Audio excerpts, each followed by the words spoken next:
जय गुरुजी, शुक्राना गुरुजी, आप सभी साथ संगत जी को जय गुरुजी। गुरुजी आप सभी पर मेहर बनाए रखें, सरबत्ता भला सरबत्ता भला। संगत जी, मैं आशा करती हूँ कि आप सभी स्वस्थ और मस्त होंगे। संगत जी, आज का सत्संग मीरा कपूर आंटी जी का है, जो कि बहुत ही प्यारा सत्संग है। आप सत्संग को अंत तक जरूर सुनिएगा, ताकि आपको आपके सवालों के जवाब सत्संग के माध्यम से प्राप्त हो सके। संगत जी, आंटी जी लिखती हैं, जब मेरा गुरुजी से मिलना हुआ, उस समय मुझे रीढ़ की हड्डी में अत्यंत पीड़ा थी। मेरी रीढ़ की हड्डी के जोड़ आपस में जुड़ गए थे और हड्डियों के बीच में फासले आ गए थे। उन्हें ऐसा लगता था जैसे कोई स्नायु रीढ़ की हड्डी से होते हुए दाहिने टांग तक दब रही थी, जिसकी वजह से उन्हें बहुत दर्द था। चिकित्सकों ने यह भी पाया कि उनके दाहिने टांग की मांसपेशियां नष्ट होती जा रही थीं, जिनकी वजह से उनकी टांग भी कमज़ोर हो रही थी। अपनी पीठ को सहारा देने के लिए मीरा जी ने बेल्ट पहनना शुरू कर दिया, किंतु उसके बाद भी वह एक बार में 15 मिनट से ज़्यादा देर तक नहीं बैठ पाती थी। शुरुआत में जब मीरा गुरुजी के यहाँ जाती थी, तो वह अपने साथ कुछ तकिए ले जाती थी, ताकि वह संगत में सारा समय बैठ सके। परंतु गुरुजी ने जब यह देखा तो उन्हें मना कर दिया। उन्होंने तकिए छुपाकर ले जाने की भी कोशिश की, किंतु उन्हें सख्ती से मना कर दिया गया। अंततः वह फर्श पर बैठ गई और उन्होंने पाया कि अब वह 2 घंटों तक लगातार बैठ पा रही थी। मीरा गुरुजी से 3 अप्रैल 1995 को ग्रेटर कैलाश नई दिल्ली में मिली। गुरुजी ने उनसे पूछा कि उन्हें क्या परेशानी है और वह क्या ठीक कराना चाहती हैं। जब उन्हें परेशानी बताई गई, गुरुजी तुरंत बोले, चलो ऑपरेशन करते हैं। मीरा डर गई। गुरुजी उन्हें कमरे में ले गए, पीड़ित अंगों पर चम्मच रखा और उनकी गर्दन दाईं और बाईं तरफ जोर से दबाई। मीरा को बहुत दर्द हुआ, किंतु वो ठीक हो गई। साथ ही गुरुजी ने कहा कि वह उनकी टांग का इलाज जालंधर में करेंगे। गुरुजी के उपचार के बाद मीरा की रीढ़ की हड्डी की परेशानी गायब हो गई, किंतु उन्हें जोड़ों में अभी भी दर्द था। उनकी हाथों की उंगलियां सूज गई थी और जोड़े बड़ी गांठों के समान दिखते थे। मीरा ने एक दिन सतगुरु को अपनी परेशानी के बारे में बताया। गुरुजी उनसे बात करने गए और उनके हाथों को अपने हाथों से सहलाते रहे। मीरा गुरुजी से बात करने में इतनी मग्न थी कि उन्होंने इस बात पर ध्यान ही नहीं दिया। वह गुरुजी को बताती जा रही थी कि उनके हाथों में कितनी तकलीफ है। आखिरकार गुरुजी ने बीच में हस्तक्षेप करके उनको अपने हाथों के तरफ देखने को कहा। मीरा को जैसे अपने हाथों को देखने की इच्छा थी, वह वैसे ही थे। उनकी उंगलियां लंबी और पतली नजर आ रही थी, जोड़ों में दर्द नहीं था, और यह सब हुआ जब उनका इस तरफ ध्यान भी नहीं था। गुरुजी ने एक बार मीरा से कहा कि वह मरने नहीं देंगे। उन्होंने मीरा के जीवन के 10 साल बढ़ा दिए। वह उनको बचाते रहेंगे और उनके रोगों की तब्दीली करते रहेंगे। उनका यह कहा हुआ वचन अनगिनत बार सच साबित हुआ। आंटी जी लिखती हैं, कंकड़ों से भरा हुआ पित्ताशय गॉल ब्लैडर का उपचार। मीरा को पेट में तेज दर्द था। चिकित्सक की जांच के बाद पता चला कि मीरा का पित्ताशय कंकड़ों से भरा हुआ था। जो बड़े कंकड़ थे, वो आधे इंच से भी ज़्यादा चौड़ाई के थे। चिकित्सकों ने उनकी दवाइयाँ शुरू की, किंतु यह भी कहा कि इसका हल शल्य चिकित्सा ही था। गुरुजी जालंधर में थे और उन्होंने मीरा को उनके दिल्ली वापस आने का इंतजार करने को कहा। मीरा ने गुरुजी से कहा कि इतना तेज दर्द वो सहन नहीं कर पा रही थी। गुरुजी ने अपना हाथ उस जगह पर रखा और दर्द गायब हो गया। अपने गुरु का कथन मानते हुए मीरा ने गुरुजी के दिल्ली आने तक का इंतजार किया और फिर अपनी शल्य चिकित्सा करवाई। उनका पित्ताशय जो कंकड़ों से भरा हुआ था, सफलतापूर्वक निकाल दिया गया, किंतु मीरा को स्वास्थ्य संबंधी और भी बहुत सी परेशानियां थी। उनकी रक्त शर्करा की मात्रा निरंतर ऊपर नीचे होती रहती थी। फलस्वरूप उनकी बाईं आंख का पर भी असर पड़ रहा था और उसमें दृष्टि की हानि हो रही थी। मीरा अस्पताल गई और आंख की एंजियोग्राफी कराई।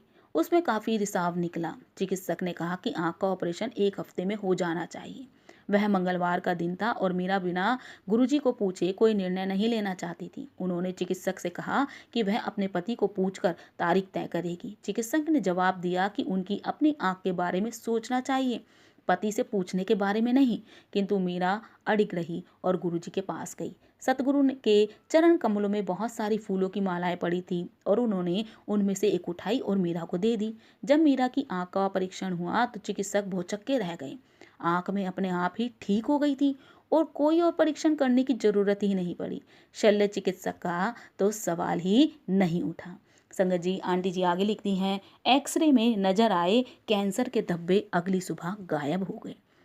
गुरुजी की कृपा मीरा के पति पर भी हुई। उनके मुंह के अंदर एक सफेद धब्बा था। चिकित्सकों को काफी हद तक लग रहा था कि वह कैंसर है, किंतु वो निर्णय तक पहुंचने से पहले बायोप्सी के परिणाम का इंतजार कर रहे थे। इसी बीच वह दोनों सफदरजंग अस्पताल गए, जहां चिकित्सकों का करीब करीब वही जवाब था। मीरा झट से गुरुजी के पास अपनी परेशानी लेकर पहुंची और वे बोले, मौज कर। मीरा थोड़ी हैरान हो गई, किंतु गुरुजी के कहे हुए शब्द उनका आशीर्वाद थे। जब बायोप्सी हुई, मीरा और चिकित्सक स्तब्ध रह गए, यह देखकर कि मुंह में कैंसर के धब्बे थे ही नहीं। हालांकि पिछली रात को ही 2 बजे जो एक्सरे हुआ था, उसमें कैंसर के धब्बे साफ नजर आ रहे थे। चिकित्सक भौचक्के थे। रातों रात धब्बे गायब हो गए थे। मीरा की खुशी का ठिकाना नहीं था। गुरुजी उनके लिए सब कुछ तुरंत ही कर देते हैं, ऐसा इस निष्ठावान महिला का कहना है। संगत जी, आंटी जी आगे लिखती हैं, चेतना में वापसी।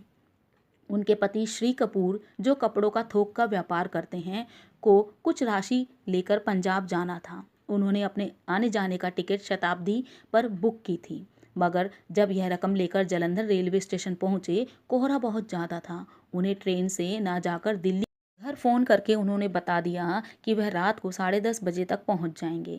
अगला फ़ोन जो मीरा को आया वो कश्मीरी गेट पुलिस स्टेशन से था। रात के 1 बजे थे। पुलिस ने कहा कि उनके पति एक बस के अंदर बेहोश पाए गए थे, जो डिपो जा रही थी। मीरा ने अपने देवर से, जो उस वक्त उनके साथ था, कहा कि फ़ोन करने वाले की पहचान निश्चित करें।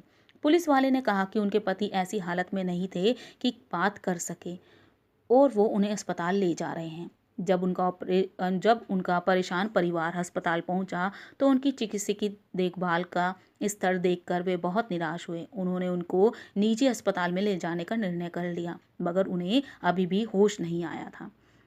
मीरा गुरुजी के पास गई तो गुरुजी बोले कि उनके पति को कुछ नहीं हुआ था और उन्हें चिंता करने की चाहिए भी नहीं थी। सतगुरु के ऐसा कहने पर उनके पति ने पहली बार सचेत होने की हल्की प्रतिक्रिया नजर आई, पर कुछ कहने की कोशिश कर रहे थे। तत्पश्चात चिकित्सकों ने उनके जगाने की कोशिश की। जब उन्हें पूरी तरह होश आ गया, चिकित्सकों ने मीरा को 3 महीने तक उनके पास ही रहने को कहा, क्योंकि उन्हें कुछ समय तक बेहोशी के दौरे पड़ सकते थे। मीरा जानती थी कि ऐसा करना उनके लिए नामुमकिन जैसा था, क्योंकि उनको अपनी कपड़ों की दुकान में देखनी थी। परंतु गुरुजी उनको बोले कि उनके पति बिल्कुल ठीक थे और मीरा को कोई ज़रूरत नहीं थी उनके पास सारा समय रहने की। और ऐसा ही हुआ। उनके पति की बेहोशी के कोई दौरे ही नहीं पड़े। हुआ ऐसा था कि बस में श्री कपूर की दोस्ती उनके एक सहयात्री के साथ हो गई थी। उसने श्री कपूर को कुछ बिस्किट दिए खाने को और खुद भी खाए। उसके बाद श्री कपूर की आंख अस्पताल में खुली। परिवार को बहुत निराशा हुई कि उनको पैसे का बहुत बड़ा नुकसान हुआ था, मगर गुरुजी बोले कि उनकी परेशानियां चली गई थी और उन्हें अब चिंता करने की कोई ज़रूरत ही नहीं है और वह उन्हें और दे देंगे। मीरा कहती है कि समय ने सिद्ध कर दिया कि गुरुजी की उदारता हमेशा उम्मीदों से ज़्यादा रही है और उनको अपनी ज़रूरतों से ज़्यादा ही मिला है। संगत जी, आंटी जी आगे लिखती हैं, गुरुजी के यहाँ से आते हुए और वहाँ जाते हुए चमत्कार। श्री कपूर, मीरा और उनकी सास गुरुजी के दर्शन के लिए चंडीगढ़ जा रहे थे। वह रात को पहुंचे और गुरुजी ने उन्हें उसी रात वापस जाने को कहा। वह दिल्ली के लिए रात को करीब 2 बजे निकले। उस समय प्रचलित आतंकवाद की वजह से वे आशंकावान थे। मुख्य मार्ग हाईवे पर चंडीगढ़ से अंबाला तक का रास्ता बंद था और इससे उनकी चिंता और बढ़ गई, क्योंकि उनको पंचकुला से होकर जाना था। वह